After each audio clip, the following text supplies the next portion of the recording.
Hello friends, Indian express daily news analysis में आप लोगों का स्वागत है। तो आज हम the Indian express the ideas page से एक बहुत ही इंपॉर्टेंट और इंटरेस्टिंग आर्टिकल एनालाइज करेंगे और जो शीर्षक है कैश ट्रांसफर फॉर फार्मर्स। ये जो केंद्र सरकार और राज्य सरकार ने जो इनकम बेनिफिट स्कीम्स अनाउंस किया है, तो उसको मनरेगा के साथ मर्ज करने की बात कर रहे हैं और ये आर्टिकल लिखे हैं अशोक गुलाटी जी ने। तो आइए एनालाइज करते हैं इस आर्टिकल में उन्होंने क्या लिखा है। देखिए दोस्तों, पहले पैराग्राफ में अशोक गुलाटी जी ये कहते हैं कि जो मई 12 को जो प्राइम मिनिस्टर मोदी जी ने जो 20 लाख करोड़ रुपया का जो रिलीफ पैकेज या आत्मनिर्भर भारत की जो पैकेज अनाउंस की थी और कहा था कि वो 10% ऑफ इंडियाज जीडीपी होगा। लेकिन अगर हम इन डिटेल्स में देखें या क्लोजली उसको देखें तो उस वो सिर्फ 1% ऑफ जीडीपी ही आता है और नॉट 10% नहीं होता है, सिर्फ 1% ही आता है, क्योंकि बाकी जो 9% है वो डायरेक्टेड है टुवर्ड्स इंक्रीजिंग लिक्विडिटी। मार्केट में लिक्विडिटी लाने के लिए बाकी पैसा रखा गया है और यह बात कर रहा है बाकी जो अमाउंट और बाकी और कुछ तो जो लोन पेमेंट है उसकी मतलब डेफरमेंट या उसको अवकाश देने में लगाएगी, तो मार्केट में उतना पैसा नहीं आएगा इस स्कीम से, ये कहना है राइटर का। और राइटर ये कहते हैं जो गवर्नमेंट मतलब कंजूसी कर रहा है लोगों को मतलब कैश पेमेंट देने में, क्योंकि उसका जो रेवेन्यू है टैक्स रेवेन्यू बहुत ही लॉकडाउन की वजह से बहुत ही कम गया है और नया पैसा तो वो मतलब प्रिंट छापने में हिचकिचा रहा है, क्योंकि उससे जो उसकी जो रेटिंग आएगी वो डाउनग्रेड हो जाएगा, वो और भी कम जाएगा और मार्केट में इन्फ्लेशन बढ़ने की चांसेस है। और जो सबसे ज़्यादा जो अफेक्टेड हुए हैं वो माइग्रेंट वर्कर्स है और उनको उतना कैश बेनिफिट नहीं मिला है, ये कहना है राइटर का। और जो फार्मर्स है उनको भी भारी नुकसान झेलना पड़ा, क्योंकि उनका जो पेरिशेबल जो कमोडिटीज़ जो उन्होंने उगाया था जैसे कि प्याज या टमाटो वगैरह, उसको उनको मार्केट में मंडी में 6 रुपया प्रति किलो सेल करना पड़ा। हालांकि उसकी जो लागत आई थी 10 रुपया पर किलो उनकी उसकी बोने में या उसकी उपज करने में लगी थी, तो उनको 4 रुपया लॉस में अपना जो फसल है या सब्जी है उसको बेचना पड़ा। तो फार्मर जो कि आपका ये तो हो गया आपका प्याज और टमाटर की बात। और जो फार्मर जो आपका ग्रेप्स अंगूर और जो मिल्क प्रोड्यूस दूध विक्रेता है उनको भी मतलब सेम मतलब हालत से गुजरना पड़ा। हालांकि जो सरकार ने जो 2000 रुपये का जो रिलीफ का बोला था कि हर फैमिली को किसान परिवार को मिलेगा अंडर पीएम किसान, लेकिन ये एक नया स्कीम नहीं है, ये ऑलरेडी आगे ही एक अनाउंस किया स्कीम है, तो इसमें कोई नया बात नहीं है, ये कहना है अशोक गुलाटी जी का। और यहाँ पे राइटर छत्तीसगढ़ के सीएम भूपेश बाघेल जी का प्रशंसा करते हैं। उनकी जो राजीव गांधी किसान न्याय योजना की जो उन्होंने मतलब बात की है, जिससे वो प्रति किसान को 10,000 प्रति एकड़ देंगे जो कि गेहूँ या चावल उगाते हैं, और 13,000 देंगे जो फार्मर मतलब शुगर केन उगाते हैं, मतलब गन्ना उगाते हैं। तो ये तो अभी बात होगा कि इससे मतलब जो सरकार की जो गरीब कल्याण योजना है या जो आत्मनिर्भर पैकेज है उससे भी ज़्यादा अच्छा स्कीम है ये छत्तीसगढ़ का, ये कहना है। लेकिन ये अभी डिपेंड करेगा कि ये जो लोगों के पास गरीब लोगों के पास कितना पैसा जाता है या किसानों के पास कितना पैसा जाता है इस स्कीम के द्वारा। और आगे ये कहते हैं कि जो छत्तीसगढ़ सीएम है बाघेल जी, वो पहले नहीं थे कि ऐसे कैश ट्रांसफ़र स्कीम योजना लाने वाले। इससे पहले 2018-19 में तेलंगाना के चीफ मिनिस्टर के चंद्रशेखर राव जी ने मतलब कैश ट्रांसफ़र स्कीम लाई थी खरीफ सीजन में 4,000 पर एकड़ पर किसान को देंगे। और 2019-20 को तो 18-19 को तो ये 4,000 का था और 19-20 को वो ये 5,000 तक इंक्रीज़ कर दिया था। और ये जो राबी की फसल के लिए 2018-19 को उड़ीसा गवर्नमेंट ने भी एक कालिया स्कीम लॉन्च किया था, जो कि एक कृषक assistance for livelihood and income augmentation, वो एक मतलब इसी पैटर्न पे लॉन्च किया था। और वेस्ट बंगाल की जो कृषक बंधु स्कीम है और झारखंड की मुख्यमंत्री कृषि आशीर्वाद योजना, यही इस तरह की स्कीम है जो फार्मर को डायरेक्ट कैश मतलब ट्रांसफ़र की बात करती है। तो हालांकि ये तो सब इलेक्शन से पहले अनाउंस की थी, जो इलेक्शन मैनिफेस्टो ही थी लेकिन मतलब ये सब जो स्कीम्स लॉन्च किया था आपके उड़ीसा या वेस्ट बंगाल या जो आपका छत्तीसगढ़ ने, तो ये मतलब ये सब राइटर कहते हैं कि इलेक्शन मैनिफेस्टो था। और लेकिन ये स्कीम, मतलब इस स्कीम को मद्देनज़र रखते ही जो पीएम किसान योजना प्रधानमंत्री ने लॉन्च किया था, ये सब स्कीम को देखते हुए ही लॉन्च किया था।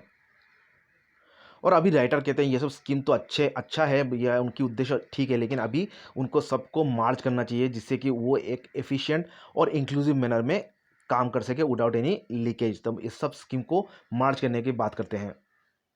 अभी राइटर कहते हैं ये तो स्कीम, कैश ट्रांसफर स्कीम तो ठीक है, लेकिन पहला जो सवाल उठता है इसमें ये कि एक्चुअल बेनिफिशियरी कौन है इस ये सब इनकम बेनिफिट स्कीम में। देखिए, जो कैश ट्रांसफ़र या कैश एडवांस सरकार कर रही है, ये मतलब जाना चाहिए जो खेती, असल में जो खेती करते हैं, जो मिट्टी में फसल बोते हैं, ना कि जो मालिक है, लैंड मालिक है, जो टेनेंट्स है। तो ये हालांकि देखा जा रहा है जो गवर्नमेंट की, जो सरकार की रिकॉर्ड है, वो दिखाती है कि मतलब 10% ही टेनेंट्स है, बाकी सब फार्मर्स है। लेकिन एक्चुअली ये तो देखा गया कि 25 to 30% जो खेती का ज़मीन है वो टेनेंट्स के पास ही है, और जो बेनिफिट्स है उनको ही जा रहा है, ना कि फार्मर्स को जा रहा है। और ये तो जैसे गोदावरी बेल्ट में अगर जाते हैं, गुजरात, जो गोवा उस तरफ, महाराष्ट्र की उस तरफ अगर हम बेल्ट देखें, तो वहाँ पे देखा गया कि 50% ही जो लैंड है वो टेनेंट के पास है।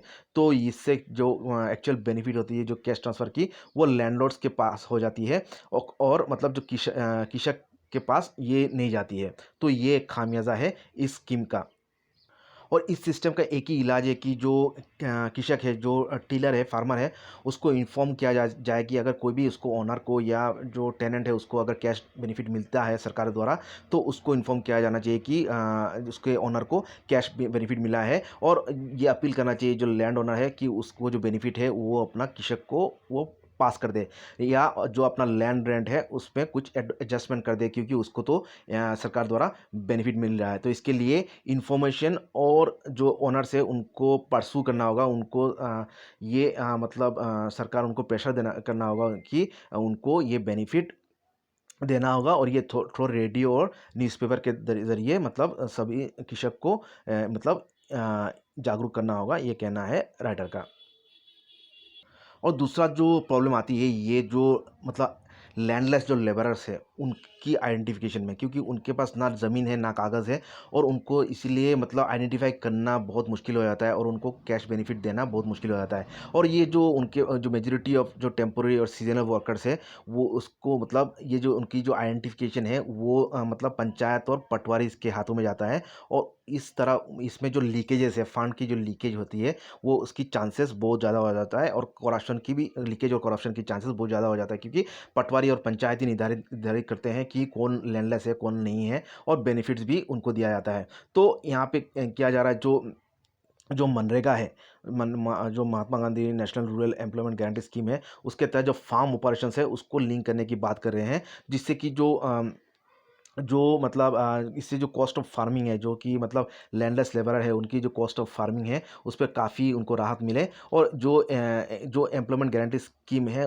इससे क्या होगा, जो मनरेगा की जो बेनिफिट्स ले रहे हैं उनको भी फार्मिंग में मतलब खेती में उनको या कोई भी यूज़फुल प्रोडक्टिव वर्क करने में उनको उत्साह मिलेगा, क्योंकि अगर मतलब इससे अगर जो फार्मिंग को अगर मनरेगा से रिलेट कर दिया जाता है, तो जो लैंडलेस फार्मर्स है उनको बेनिफिट मिलेगा, और जो अनएम्प्लॉयड यूथ है उनको भी फार्मिंग करने में या मतलब किसान बनने में या कृषि में उनको मतलब इंटरेस्ट रहेगा। हालांकि जो मनरेगा स्कीम ऑलरेडी ये अलाउ करती है, मतलब जो फार्म है SC ST कम्युनिटी की या जो मार्जिनल फार्मर्स है उनकी लिंकेज मनरेगा के स्कीम के तहत करने का ऑलरेडी ये प्रावधान है।